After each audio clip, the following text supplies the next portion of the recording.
This week on WealthTrack, a financial thought leader who spotted the storm clouds of the credit and housing bubbles early on.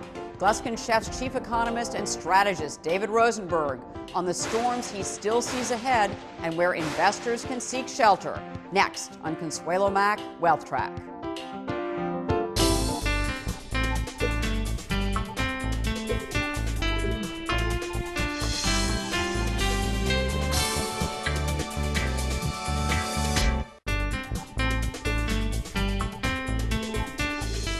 Hello and welcome to this edition of WealthTrack. I'm Consuelo Mack. Are we in a depression? That is the question being raised by this week's financial thought leader guest. In a recent special report titled Not Your Father's Cycle, but Maybe Your Grandfather's Great-Grandfather, economist David Rosenberg notes that an economic depression occurs only once it becomes painfully obvious that the markets and the economy are failing to respond to repeated bouts of policy stimulus. Well, how are we doing after 3 years of repeated and in some cases record amounts of fiscal and monetary stimulus? Not great. As Rosenberg points out, no major economic indicator from employment to GDP to industrial production to real incomes has managed to get back to their prior cycle highs in late 2007. Those are the unfortunate facts, as are some other indicators Rosenberg is tracking, including home sales, which are much lower than they were in late 2009. The S&P 500, which is at the same level it was more than a decade ago, and 10 years' worth of zero employment growth. Now, the vast majority of economists disagree with Rosenberg's dire assessment, but increasing numbers of them, including those at the Federal Reserve, are lowering their forecasts and predicting several more years of slow economic growth, low interest rates, and uncomfortably high unemployment. In other words, the world is just starting to catch up to Rosenberg's long-time predictions. David Rosenberg is the chief economist and strategist of Toronto-based investment firm Gluskin Sheff. For years, Rosenberg was the influential chief North American economist at Merrill Lynch, where Institutional Investor magazine placed him on their coveted All-American All-Star team from 2005 to 2008. His daily Breakfast with Dave report is a must-read among his many fans. Now, Rosenberg is known for being years ahead of the pack in spotting the housing and credit bubbles and predicting the serious and prolonged damage they would inflict on the U.S. and world economy and markets. But a depression? Well, I asked him why he is using the D word. Well, I'm using the D word because the R word, which is the recession, generally applies to a contraction in the economy in the context of a expansion in credit, which is what we've been accustomed to for the better part of the past 50 years. What we're seeing right now is something different, and we actually are not in a period of GDP contraction right now, but we're still in the throes of what I would say a modern day depression, much like Japan, and that what we're seeing is a secular contraction of credit, especially as it pertains to the household sector. So when you take a look at other variables, like for example, how often in our lives have we gone through a 10-year period with no employment growth? Employment in the United States is the same today as it was 10 years ago. What about the stock market? I mean, there's been peaks and valleys, but it's no higher today than it was 12 years ago, referring to the S&P 500. But I think in the final analysis, we have to sit back and contemplate, what does it mean when the yield on the 3-month Treasury bill is 1 basis point? All right, like 1 basis point. And when you have short-term interest rates close to zero, the money market is telling you something about what the economic outlook is, and it's extremely fragile. And it doesn't mean that we're going to continuously backslide into recession. It just means we're in this elongated multi-year period of very weak economic growth coming off the credit bubble that burst 4 years ago. So how elongated is it going to be, do you think? Well, most academic pieces of work have shown that when you go through these deleveraging cycles, they can last 7 to 10 years. So we're 4 years in. Right. And, you know, some of your people in your profession, other economists, for instance, the Fed chairman, Ben Bernanke, you know, recently said that they've seen some signs of life in the economy. What's your analysis of these green shoots that we're seeing? Well, I don't think that the green shoots are universal. Normally, for this stage of the cycle, going into the third year of an economic expansion, the numbers are 5%, not 2.5%. But 2.5% is certainly better than what we've seen over the course of the past couple of quarters. But if I'm not mistaken, this time last year, most economists we're looking at roughly 4% GDP growth this year. And here we're talking, third quarter was 2.5. And they're happy about it. And they're happy about it. Well, people have adjusted their expectations, but 2.5 is actually soft growth in the context of where we are on the cycle. Secondarily, when you average out the year so far, because you can always just look at one data point, one particular quarter, one particular month, but when you average out the year, we're barely above 1% on GDP growth. The unemployment rate is still stuck over 9%. And what was important, I think, wasn't so much about Ben Bernanke talking about what's already happened, that the third quarter was moderately better than expected, which was true. It was when he said that, that the outlook has considerable downside risks. The Bank Canada recently said something very similar. Well, what do you know? The ECB cut interest rates unexpectedly. And what does it say? That the downside risks to the outlook are considerable. But let me ask you about corporate profits, because I think the third quarter corporate profits, it looks like they're going to be up about 17.8%. And again, the people who are trying to be constructive about the economy and the outlook are saying, you've heard this argument many times before, and what's wrong with it, and the argument is that corporate balance sheets have never been stronger, that in fact, that corporate profits are still coming in, double digits. So therefore, that corporate America is healthy, and it's just that consumers deleveraging, and that's a good sign, and that, that the government is going to be forced to get its act together. So that's a good sign too. Right. What's wrong with the strong corporate profit scenario? I mean, what's that theory that in fact the stock market should be doing better than it is? Well, I agree, by the way, that corporate balance sheets are in great shape. Right. But you see, the stock market inevitably is going to be priced off of earnings. Corporate bonds will be hitched to the balance sheets. And insofar as the third quarter earnings, you're right, double-digit growth. A lot of that is still reflecting, we're talking about year-on-year growth in the third quarter. So by definition, looking at year-on-year growth, looking at where we were vis-a-vis 12 months ago, we're just talking about what's happening in the here and now. So we can drive and just gaze through the rearview mirror. But for our clients, what we try and do is look through the windshield. Right. And so what made this quarter different is the guidance. The guidance was much more mixed, shall we say, to negative than any other time in the past 2 years during this recovery phase. I would also say, the earnings came in fine, but a lot of the earnings, a lot of the juice came from, one-time accounting shifts in the banking industry, drawdown of reserves, stuff like that I would call non-recurring. It was actually, if you take a look, there were some bright spots, especially in the capital goods industry, and capital spending is one part of the economy that's actually doing quite well. But it was rather mixed across sectors. But the guidance, I think, is what made this particularly different. From the CFOs and the CEOs, they're not optimistic about the future. They don't have the visibility they had 12 or 24 months ago. That's the difference. So what's your outlook for the U.S. economy? And I'm looking at the foundation of the health of the U.S. economy is employment. What's your assessment? Well, I think that we're probably going to find employment slowing down. It could even start contracting in the opening months of next year. It wouldn't surprise me when you're taking a look at all the layoff announcements that have taken place. And keep in mind that although employment's been growing, it's still been, when you're talking about, say, numbers close to 100,000, that's basically, 0.1% increase. Right. I mean, it's better than slipping backwards. The jobless claim numbers right now aren't pointing towards a contraction, but when you take a look at the layoff announcements, they lead the jobless claims, they lead employment, and my sense is that it's going to be another very tough year as far as job creation is concerned.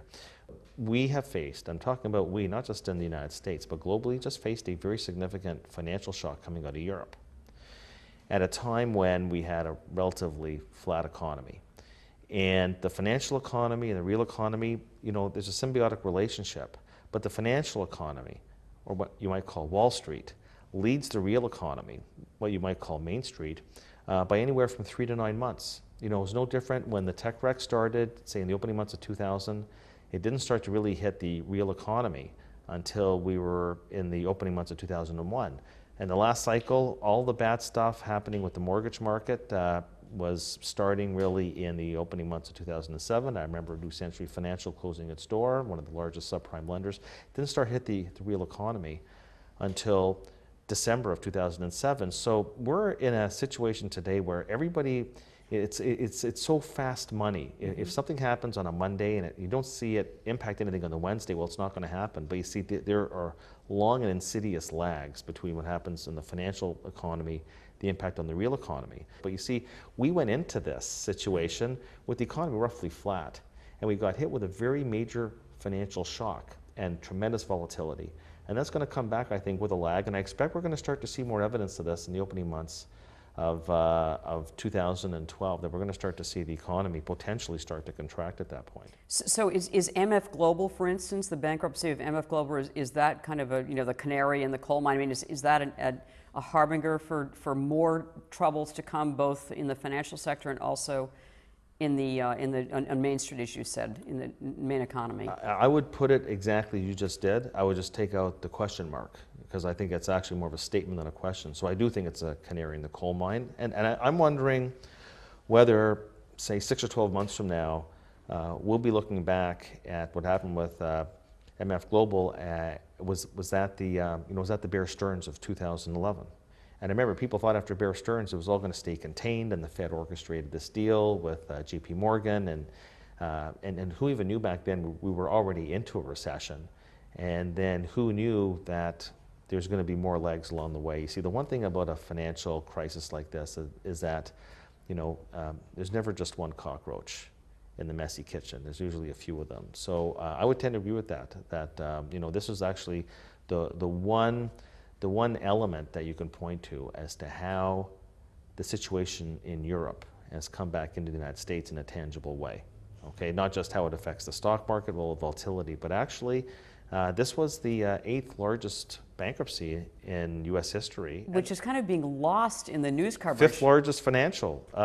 It's... Right. Right. Well, but it stays contained and complacent until it doesn't anymore. And that was the situation back in 2008. It wasn't a straight line down. I remember in the opening months of 2008 when there was bouts of euphoria.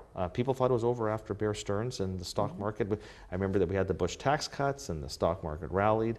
And nothing's going to move in a straight line. But what's happening in Europe right now and the global ramifications, I think, are very significant. So let's talk about that, because one of the things is that this deleveraging that is occurring is a global phenomenon, and the deleveraging is happening very, very starkly and severely in Europe. So what's your assessment today of what's happening in Europe and what the impact is, the long-term impact on the economy and markets? When you think about it, how many monetary unions have ever worked? I mean, we had to go back over a century. There was the East African Monetary Union. You had the Scandinavian Monetary Union.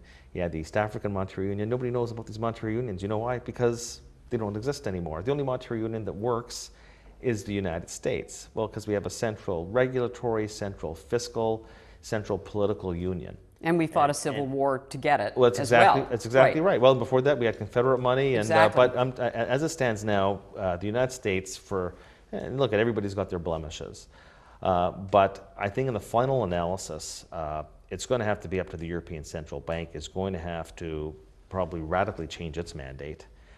Look, they just cut interest rates with inflation at roughly 3%, well above their target, because now they're focusing on growth. Well, that's the Fed's mandate. That's not the ECB's mandate that modeled itself on the bund. So we have a new head of the ECB. He's willing, I think, at this point to be a lot more flexible. Right, than Mario Draghi. Mm-hmm. That's right. Than not the rigid Trichet. Mm-hmm. And maybe the mandates are going to have to change at some point. I think that the ECB's balance sheet, in terms of, and we're talking quantitative easing, money printing, they're going to have to play a much larger role in the lender of last resort. And we're not talking about just for the traditional banking sector, but for governments. So I think in final analysis, this will end up at Germany's door.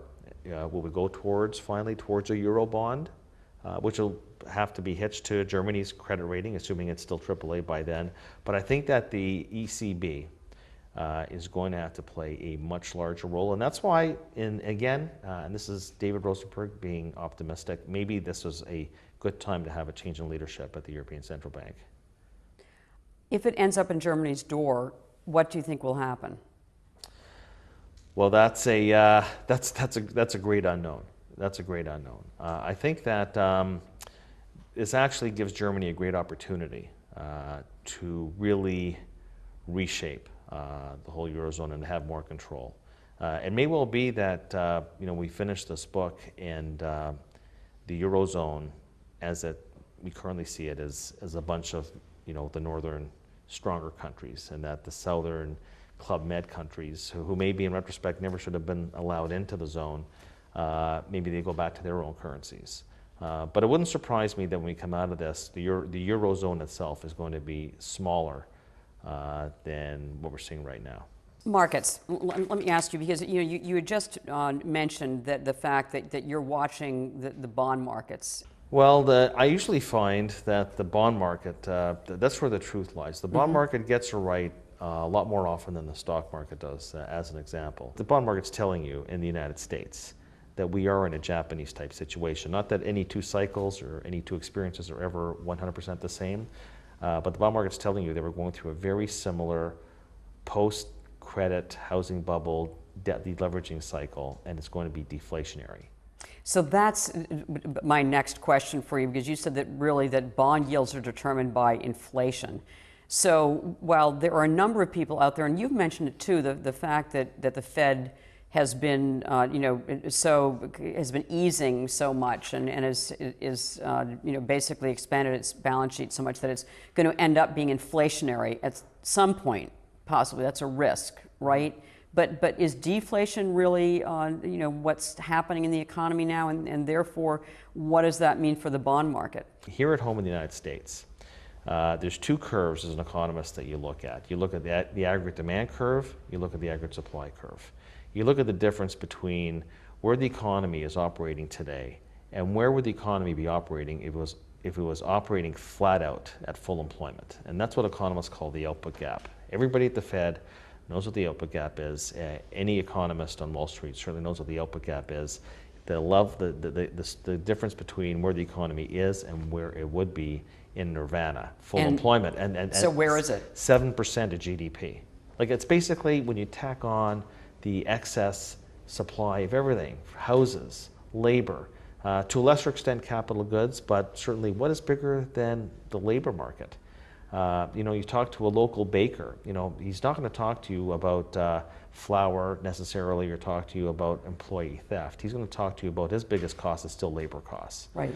When you have you've got a situation where for every job opening in the United States right now, there are 7 people in the total ranks of the unemployed, of the available labor force vying for those jobs. So labor costs are down, and are going to stay down or go lower possibly? Well, supply and demand works in every market, and it works in the labor market, but it works glacially. We're not used to wage deflation outright. They never taught you that in university textbooks, but we are starting to see evidence of that. Because normally there's maybe 2 to 3 people out there looking for a job, vying for the job openings. Right now, that ratio in the year 3 of an expansion is 7 to 1. Wow. is unheard of. And that's like any other market, that's going to put downward pressure. But we have, when you talk about 7% of GDP, what does that mean? Okay, what does that mean? It means we have $1 trillion of excess supply in the economy. And how doesn't that drive a deflationary process over time? And that is exactly what the bond market's telling you right now. So long-term bond bull, which you have been, and correctly so, do you still remain a bond bull, and what do you feel about treasuries?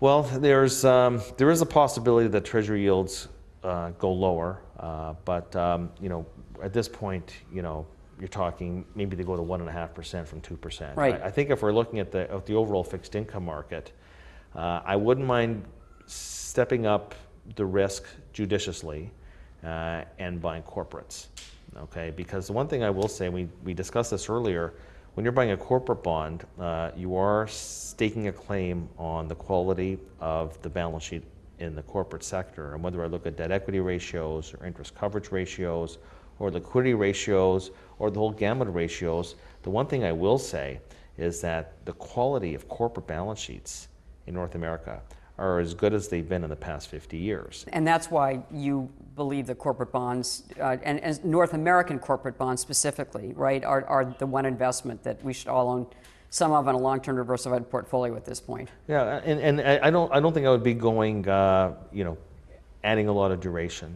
but I think that you can pick up a decent spread going out, say, roughly three years, 4 years. Yeah, I still like treasuries, but the love affair is over. But I wouldn't mind owning high quality corporates that have a decent spread, that are mispriced for the economic outlook. And that's what I'd be focused on right now. One of the things that you've told me at other times on an investment theme of yours is what you call SERP, which is look for safety and income at a reasonable price. Right. Still believe in SERP? Absolutely. Corporate bonds would fall in that category. I think munis would fall in that category.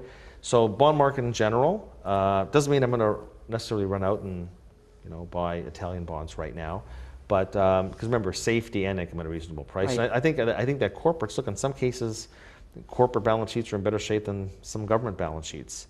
But it would also include hybrids, premium income funds that might be equity, but they're equity that provide you with a monthly cash flow. So they could have REITs, and they could have preferreds, and they could have bonds. And you're talking about dividend growth, dividend yield. There's people that would say, well, that's a crowded trade. That's what people are talking about. It's being overly.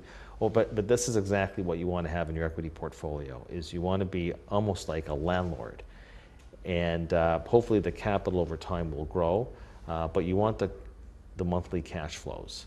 And so even an equity product can be derived that would be under the SERP umbrella that would be providing income at a reasonable price. And I think that's what we're going to be focused on right now. Remember, this is a stock market that has been doing this. Right. Very recently it's more doing that, but over the past several years, the stock market, in terms of capital appreciation, there hasn't been any for 12 years. Your total return's been the dividend. And I think that's going to continue for some time. Final question, and that is, you're known as a bear. You just say, no, I'm a realist. But you're short-term bearish, but long-term you are actually could be bullish. So let's leave this on an optimistic note. Why are you long-term bullish? Well, I think that for the same reasons that you would have been in, say, 1980. And back then we weren't fighting a deleveraging cycle. We were fighting an inflation cycle. That battle was different. You're never. It's not like the French with the Maginot Line. We're always fighting different battles. Right. But back then, we went through a decade of lost growth, and we went through tremendous volatility and weakness in the capital markets.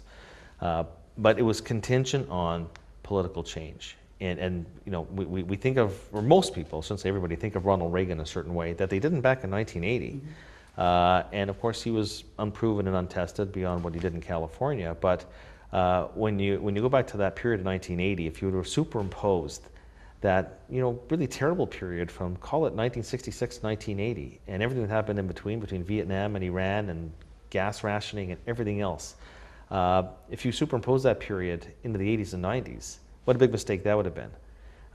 But where did the change to the economy and the financial markets? What was the root? It was the change at the political level. And that's why if there's reason for hope, it's going to come from what the configuration looks like post-November 2012. We'll see what happens. In the meantime, we will be following your work very closely at Gluskin Sheff. So, Dave Rosenberg, such a treat to have you here on WealthTrack. Thanks again. Thank you. At the conclusion of every Wealth Track, we give you one suggestion to help you build and protect your wealth over the long term.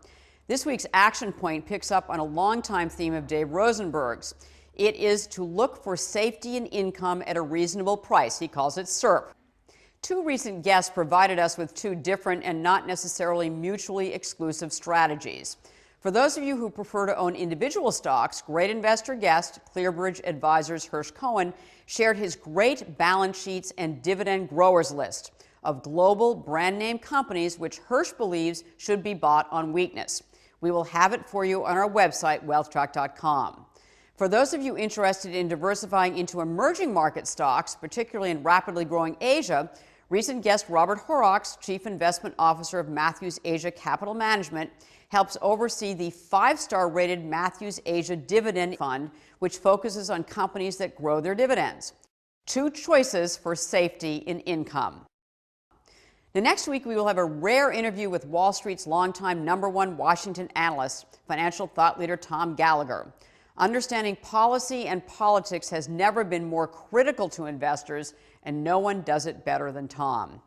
And on that note, we're going to conclude this edition of WealthTrack. For those of you interested in seeing our WealthTrack interviews early, subscribers can see our program 48 hours in advance on our website, along with timely interviews exclusive to WealthTrack web subscribers. This week, in celebration of Veterans Day, we are going to do a podcast with Kiplinger's Kim Langford about the things military families can do to build financial security. It will also be available on wealthtrack.com. Thank you for watching, and make the week ahead a profitable and a productive one.